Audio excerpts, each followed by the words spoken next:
Kesaksian anak kandung terduga pembunuh ibu Cianak Tiri di Rejang Lebong.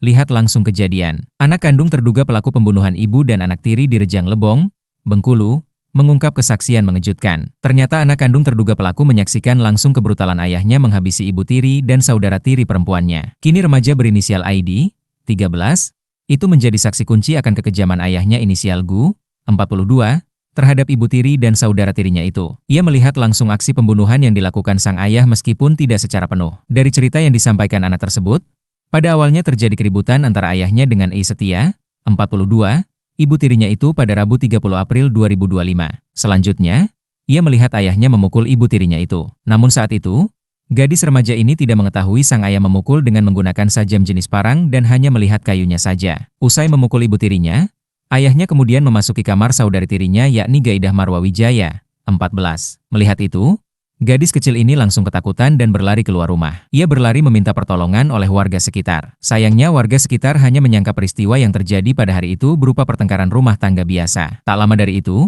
ayahnya menghampirinya dan memberikan uang agar pergi dari tempat tersebut. Ayahnya itu tak memberikan penjelasan lain dan langsung kembali ke dalam rumah. Saat itu, remaja tersebut melihat tangan ayahnya sudah berlumuran darah. Semenjak kejadian itu, ia merasa ketakutan dan trauma yang sangat amat mendalam. Remaja ini pulang ke rumah ibu kandungnya. Selanjutnya mereka bertemu dengan UPTD PPA Polres Rejang Lebong pasca penemuan mayat Is dan Gaidah pada Jumat, 2 Mei 2025. Gadis remaja tersebut mendapatkan pendampingan berupa konseling dan psikolog untuk memperbaiki mental sang anak. Bahkan anak ini juga turut memberikan kesaksiannya ke Polres Rejang Lebong didampingi UPTD PPA Rejang Lebong. Saat ini gadis tersebut telah berada di tempat aman sementara waktu. Sejumlah pihak berupaya memberikan pendampingan terbaik agar mental sang anak bisa membaik. Kepala UPTD PPA Rejang Lebong, Titin Ferayensi membenarkan bahwa pihaknya telah turun memberikan pendampingan terhadap anak tersebut. Anak dari terduga pelaku pembunuhan itu sekarang menjadi saksi kunci dalam kasus tersebut. Kita berikan pendampingan karena anak itu sekarang trauma berat.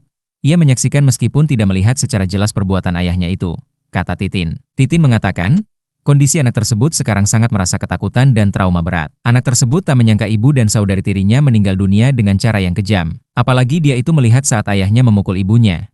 Tapi tidak tahu kalau itu parang. Dia juga melihat tangan ayahnya berdarah-darah, ungkap Titin.